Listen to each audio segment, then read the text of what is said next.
Hi hello അസ്സാം വലൈക്കും. അപ്പോൾ എല്ലാവർക്കും സുഖമാണോ? എനിക്കിവിടെ സുഖമാണേ, കുഴപ്പമൊന്നുമില്ലാതെ പോകുന്നു ഇൻഷാ അല്ലാ. അപ്പം നമുക്ക് ഇന്ന് വെള്ളിയാഴ്ചത്തെ വ്ളോഗാണേ. രാവിലെ എണീച്ച് ഫ്രഷായി അങ്ങോട്ട് കിച്ചണിലോട്ട് കയറി. പുട്ടുണ്ടാക്കാമെന്ന് വിചാരിച്ചാൽ കയറി. അങ്ങനെ അന്നത്തെ ദിവസം പുട്ടും കുഴക്കട്ടയാണേ. എൻ്റെ രണ്ടാമത്തെ മുഖം കുഴക്കട്ട ഇഷ്ടം. അപ്പോൾ അതുണ്ടാക്കിയില്ലെങ്കിൽ ആകെപ്പാടെ ചളമാവും ആ ദിവസം. ചിലപ്പോഴൊക്കെ ഉണ്ടാക്കി കൊടുക്കത്തുള്ളേ, എന്നും ഉണ്ടാക്കാൻ പറ്റത്തില്ല. അങ്ങനെ പുട്ട് പിന്നെ എളുപ്പമാണല്ലോ, മൂത്താക്ക് പുട്ടാണ് ഇഷ്ടം. അങ്ങനെ ചിരട്ടപ്പുട്ട് ഉണ്ടാക്കാമെന്ന് വിചാരിച്ചു. ഞാൻ അങ്ങോട്ട് കുക്കറിലോട്ടൊക്കെ ഇട്ടങ്ങ് ഉണ്ടാക്കാൻ തുടങ്ങുകയാണ്. ദേ അടുത്ത കുക്കറിലോട്ട് ചോറ് വെന്തു. അങ്ങനെ പിന്നെ സ്കൂളുള്ള ടൈമാണേ.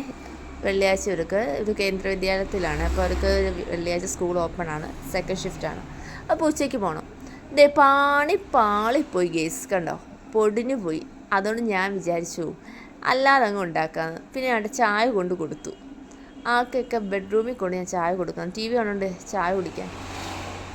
അങ്ങനെ ദേ അടുത്ത ഇതിനകത്ത് ഞാൻ വെച്ചു, നേരെയുള്ള പുട്ടുകുടത്തിനകത്ത്.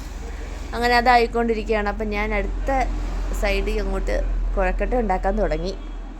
അതൊക്കെ അങ്ങനെ ആയി. അപ്പം ലഞ്ചൊക്കെ കൊണ്ടുപോകണമല്ലോ മക്കൾക്ക്, സ്കൂളുള്ളതല്ലേ.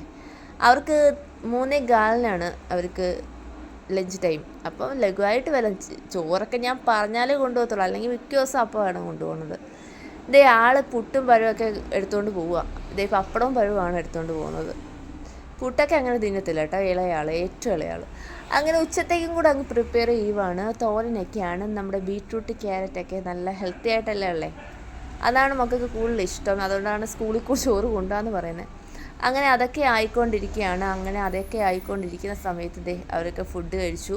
പിന്നെ നമ്മുടെ മീനും മുട്ടയെല്ലാം അങ്ങോട്ടായി. മുട്ട പൊഴിച്ച് ചോറിൻ്റെ കൂടെ കൊടുക്കാം. പിന്നെ മീൻ ചെറിയ ചാളയുണ്ടല്ലോ, മത്തി, അതെനിക്കിത് പീരൊട്ടിക്കുന്നുണ്ട് വെച്ചാൽ തോരനാക്കുന്നത് ഇഷ്ടമാണ്. പക്ഷേ ഇത് കറിയാണ് ആക്കിയത്. പിന്നെ ചോറൊക്കെ വിളമ്പി വെച്ചു കൊണ്ടുപോകാൻ. അതിൻ്റെ റെസിപ്പിയല്ല, ഞാൻ കൊടുത്തു വിടുന്ന ലഞ്ചിൻ്റെ ഇത് ഞാൻ വീഡിയോ ആയിട്ടിടാം. ചീനിയൊക്കെ മിക്ക ദിവസം ചീനി കാണും, ചിലപ്പോഴൊക്കെ, എന്നുമില്ല എന്നാലും. ആ ചീനിയൊക്കെ ആയി, മീൻകറിയൊക്കെ ആയി അങ്ങനെ പോകാൻ വേണ്ടി ഫുഡൊക്കെ കഴിച്ച് പാലൊക്കെ കുടിച്ചു. അങ്ങനെ മീൻകറിയൊക്കെ ആയിക്കൊണ്ടിരിക്കുകയാണ്. അപ്പം നിങ്ങളുടെ വിശേഷങ്ങളൊക്കെ എനിക്ക് കമൻറ്റ് ചെയ്യുക, ലൈക്ക് ചെയ്യുക, ഷെയർ ചെയ്യുക, സബ്സ്ക്രൈബ് ചെയ്യുക എല്ലാം കേട്ടോ. നിങ്ങളുടെ സപ്പോർട്ട് ഉണ്ടെങ്കിൽ മുമ്പോട്ടാൻ പറ്റത്തുള്ളൂ. ഞാൻ തന്നെ എടുക്കുന്ന വീഡിയോ ആണ്. എന്തെങ്കിലും പോരായ്മ ഉണ്ടെങ്കിൽ ക്ഷമിക്കുക, ട്രൈപ്പോഡൊക്കെ ഇനി വരണം.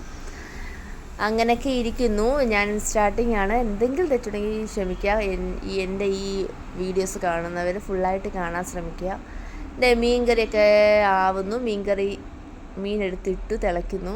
അങ്ങനെ മക്കളൊക്കെ പോയി.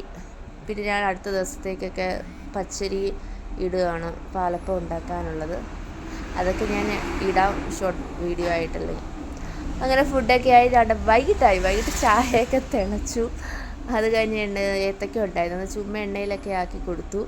വരുമ്പം തിന്നാമല്ലോ, 6 മണിയാകുമ്പം വരും. അങ്ങനെ അപ്പോൾ ഓക്കെ, എൻ്റെ വിശേഷം ഇത്രയേ ഉള്ളൂ. Bye bye, tata, see U.